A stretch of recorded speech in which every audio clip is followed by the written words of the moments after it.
Hello, and in this video we will be breaking down a variety of different Inanimate Insanity characters and how we have seen them cope with the events of the Season 2 finale. We have seen many characters so far in Season 4 who we can see were obviously directly affected by it. Don't forget to like and subscribe to see more videos like this.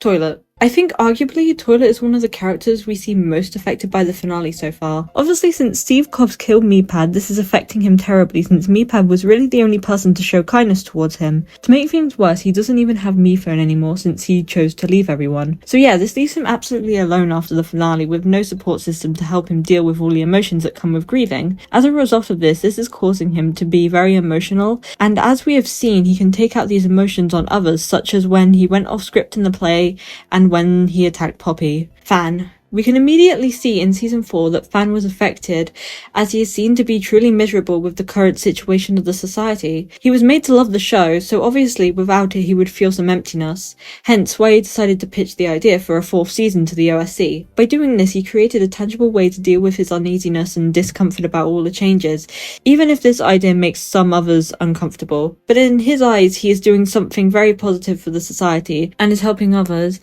and he is trying to make the show something supportive for the contestants, as obviously there was problems to the way the OSC ran things, such as how limiting the jobs and roles felt. By doing this, he has probably found a way to feel like he has purpose again, but this purpose is still related to the game, and this shows that he is still adhering to some part of how Mephone made him. Cheesy. We see immediately in Season 4 that now that he knows he was made by Mephone and that his joking ability was something that he decided for him, he desperately wants to break out of it and be taken seriously.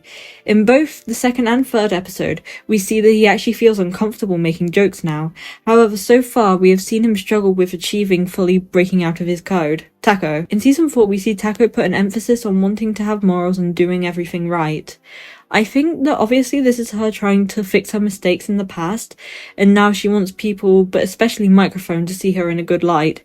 However, I feel that this approach involves her bottling up a lot of things, and I think this could potentially end up bad for her if she keeps suppressing her negative emotions. It's interesting to look at how she is coping with Meepad's death compared to Toilet. Well, to be fair, we haven't seen much of her emotions to his death this season, but I'm assuming that some part of her trying to play the game is honestly for Meepad too. I think that both of them are struggling with Meepad's death, but Taco is dealing with it more internally, but as well as this she does have a support system, whereas Toilet has been dealing with it externally and has no support system. Marshmallow. After the events of Season 2, she was happy to be on the same page with everyone about the event of the game and had her feelings towards it validated, as she stated in the 2nd episode of Season 4. In the finale, her lyrics she sings in the II song are, "Why we no longer compete, we could be complete."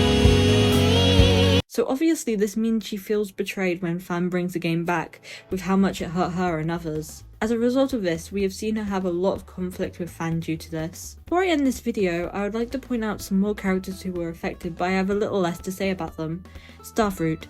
In Season 4 we see him struggling consistently about the fact that Mephone created him, and him struggling to tell if things in his past were real or not. Box. Obviously the Season 2 finale affected her immensely because since before II-18, she had been dead the whole time throughout Season 2 and 3, so she is having to come to grips with a lot of things now that she is back alive. We also see her struggle a lot with the memory of her time when she was isolated within Mephone.